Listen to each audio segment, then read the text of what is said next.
Or just mulling it over. There we go. Have we got the microphone? Let me just take... Sorry. On the case.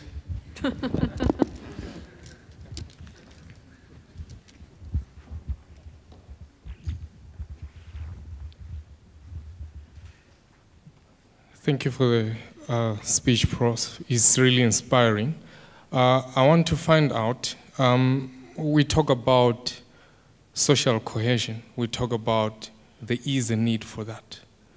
My first question is, how do we get that going?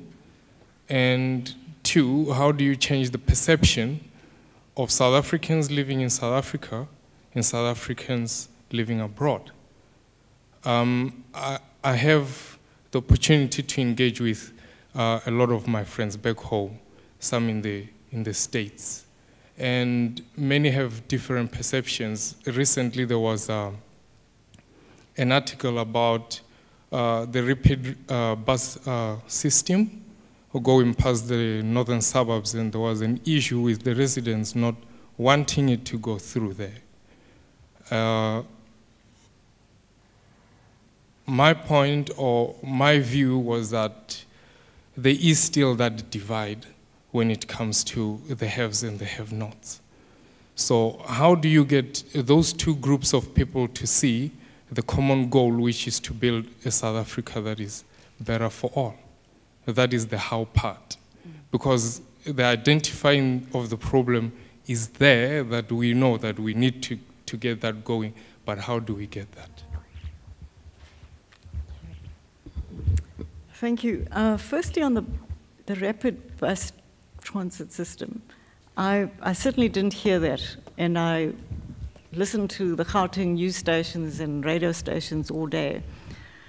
And the majority of South Africans want a good public transport system, and that's regardless of what our income levels are, because we want to spend less time in our cars and less time in the traffic. There's no doubt about it. All of us share that vision to have a good public transport system. So if there was a news story, it might have been something specific, but without exception, across income levels, that's a shared vision. It starts with each and every one of us. It's not we often think these are massive projects, but if each one of us takes the decision, it makes a difference. And it makes a difference in the following way. It brings you into contact with another human being that's different from yourself. And you're more likely, by coming into contact with that person, to see the world through the perspective of that person. And psychologically, that's empathy. Understanding what it means to live like that other person. And once a sufficient number of people have that, we change the way we live. And that's what's required for us. We've had remarkable economic growth in the first 15 years following the first democratic elections. A lot of people who previously were not classified as middle class are now middle class. I'm one of them. So economic growth is absolutely necessary, but it takes more to build a peaceful society. And it takes each and every one of us understanding what it means to be a responsible citizen. And here I want to refer to the concept of sustainability. Across the world, people talk about sustainability. But we need to think about sustainability not only in relation to one aspect. It's not just about climate. It's about how we live. We need a holistic understanding of sustainability. And you can do it in small ways. I refer to the number of our people who go to church through church activities. The church is a very powerful social institution in South Africa. And they have an important role to play in building social cohesion. Same thing with schools. I'm encouraging everybody to get involved. I'll give you another example. You will all be familiar as South Africans with RAG, or Tuks Yol, as we call it in Pretoria. Great party opportunity for students. But what the students are now doing is connecting with the communities who receive those funds. So one of the projects started out as a feeding scheme. They drive 200 kilometers north of Pretoria, and the students started with this feeding scheme in a very poor community, mostly older people. At the end of the year, we asked the students to evaluate their involvement. And what the students say, without exception, is that it's a life-changing experience. It's by coming into connection, face-to-face, human-to-human, with somebody else. The same thing happens for those people.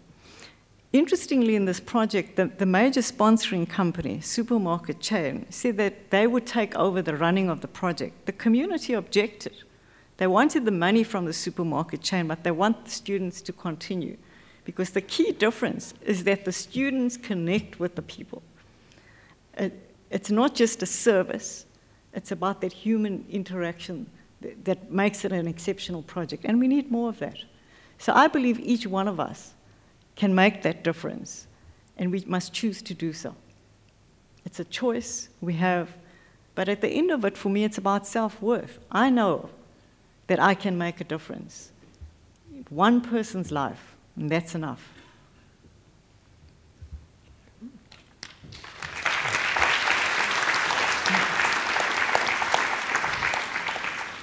Hi there. I'm very interested about community cohesion, and I think it's probably one of the biggest challenges we have to face. I'm starting to pick up that I'm meeting a lot of young guys coming out, especially young men, coming out to London, who are kind of talking in racist language that we only heard about from our parents. And I'm kind of the interim generation. I grew up during the transition. But these are kids who are post-apartheid kids who are starting to go back to those old ways of thinking. And being at a university like Tukkies, how are you seeing the integration, especially young white people? Are they feeling part of the new South Africa? Are they integrating with other cultures? And how's their identity changing, if at all? Or are they going back to that old identity of sort of, we want to be separate, we want to be different? Thanks. There are lots of complex ways in which our identities are changing and being challenged on a daily basis. What we've realized as the university leadership is that it's not sufficient for us just to admit students from different communities, but we also have to bring them into connection with one another. So in the residence system, we have 28 residences. There are black and white kids in those residences. And what's interesting is that race is no longer, as it might have been 10 years ago, the most visible feature when it comes to who people choose as friendships. It's often about which school they come out from, whether it was a private school, a former Model C school, whether they come from a rural area, die platteland, or so forth. That we're seeing difference in far more nuanced and varied ways than we were able to see previously. And what we are doing across all the residences, but very importantly also in the sports programs, is running programs like stereotype reduction to bring people into connection with one another.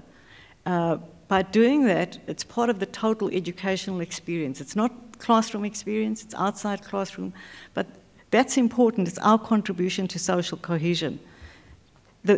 You will have heard, and we talk a lot about transformation in the country, in the universities. Transformation, to my mind, is a personal journey. It's a personal journey in understanding my relationship with my fellow citizens and how my interactions affect other people's interactions and how we build for the future.